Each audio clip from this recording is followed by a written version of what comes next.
There is a fear that quietly shapes countless lives, often without us ever noticing it.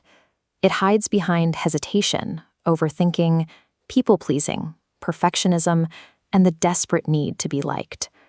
The traveler always thought rejection was strictly an external event. It was something that happened when people said no, when someone walked away, or when an opportunity disappeared. To avoid that pain, he adapted. He stayed silent when he feared judgment, hid parts of himself to gain approval, and edited his true personality to guarantee he would fit in. He did this out of a deep-seated fear. He worried that if people saw the real version of him, his flaws would make him unlovable, and being himself would ultimately cost him connection. But by successfully avoiding that external no, the traveler accidentally engineered a much deeper problem. By constantly hiding his authentic self, he created an inescapable, quiet sense that he simply wasn't worthy as he was.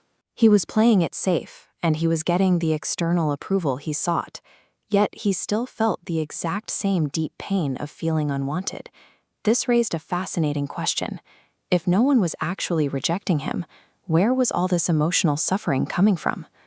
He looked back at all the times he changed his opinions to fit a room, or pretended not to care. These were acts of self-preservation. He was trying to protect himself, but the strategy was failing. Editing yourself to preserve a relationship is structurally flawed. If you secure approval for a heavily curated, fake version of who you are, you guarantee that you will never actually feel genuinely connected to anyone. Eventually, the traveler noticed a pattern in how different people experienced a no. One person might carry the pain of a declined invitation for years, while another recovers immediately.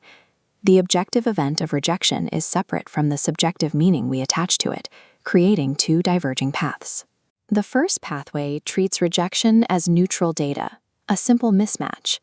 The second pathway translates that no into an internalized judgment like, I am unlovable. The vast majority of the pain we associate with rejection doesn't come from the event itself. It is generated entirely during this interpretation phase, often echoing long after the actual moment has passed. We take a neutral piece of information and weaponize it against ourselves. We turn someone else's preference into a devastating internal attack on our own worth. This means the deepest, most damaging rejection doesn't come from anyone else. It happens the precise moment we reject ourselves to gain someone's approval. Human worth is not a vote. It is not a popularity contest, and it's not determined by acceptance. When someone says no, it is not a verdict or a sentence. It is simply data. It is neutral information about compatibility, timing, preference, and direction.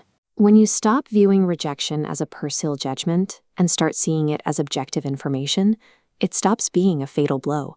It becomes a completely survivable navigational tool. Rejection is still painful, it is still disappointing, and it is still human.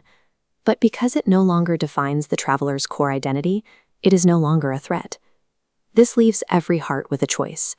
You can pick the absolute safety of hiding, or you can risk the possibility of being truly known. You cannot experience genuine love, connection, or self-expression without accepting the inherent risk of heartbreak. Honesty always carries risk. True emotional security begins the moment we stop asking, will everyone accept me, and start asking, can I accept myself even when they don't? You were never meant to be chosen by everyone. You were never meant to fit into every space or be loved by everyone you meet. An external rejection might redirect your path. It might close a door. But it lacks the power to ever reduce your inherent internal worth.